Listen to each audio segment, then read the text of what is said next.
సూర్యుడు లేకపోతే వర్షం పడదు, మీకు తెలుసా? అసలు ఈ నీటి ప్రయాణం ఎలా మొదలవుతుంది?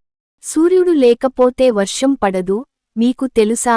అసలు ఈ నీటి ప్రయాణం ఎలా మొదలవుతుందో చూద్దాం.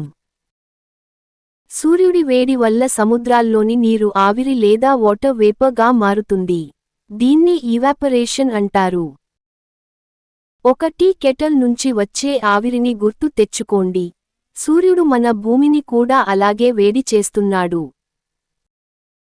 కేవలం సముద్రాలే కాదు, మొక్కలు కూడా నీటిని గాలిలోకి వదులుతాయి. దీన్ని ట్రాన్స్పిరేషన్ అంటారు.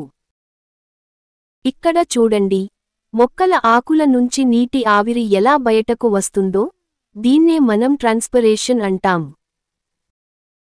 మీరు ఎప్పుడైనా చెట్ల కింద ఎందుకు చల్లగా ఉంటుందో గమనించారా? ఆ మొక్కలు నిరంతరం నీటిని గాలిలోకి పంపుతున్నాయి కాబట్టి. ఆవిరి పైన ఆకాశంలోకి వెళ్ళాక చల్లబడుతుంది. అప్పుడు చిన్న నీటి చుక్కలుగా మారుతుంది. దీన్నే కండెన్సేషన్ అంటారు. ఆకాశంలో ఆవిరి చల్లబడితే ఏమవుతుందని మీరు అనుకుంటున్నారు? అదే క్లౌడ్స్. ఆ చిన్న చుక్కలు కలిసి మనకు మేఘాలుగా కనిపిస్తాయి. చాలా బాగా ఆలోచించారు.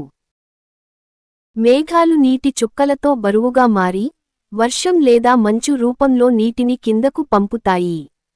దీన్నే ప్రెసిపిటేషన్ అంటారు.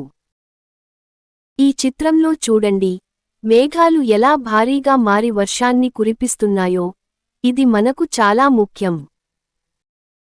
మేఘాలు ఎందుకు బరువుగా ఉంటాయి తెలుసా? ఎందుకంటే అవి చాలా నీటిని మోస్తున్నాయి కాబట్టి. వర్షపు నీరు నదులు, చెరువులు, మరియు సముద్రాల్లో చేరుతుంది. ఈ నీరు మళ్లీ సూర్యుడి వేడిని తీసుకుని ఆవిరి అవుతుంది.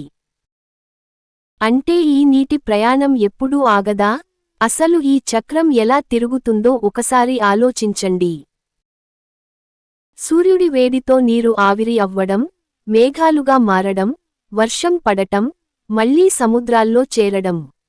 ఇది ఒక అద్భుతమైన నిరంతర చక్రం.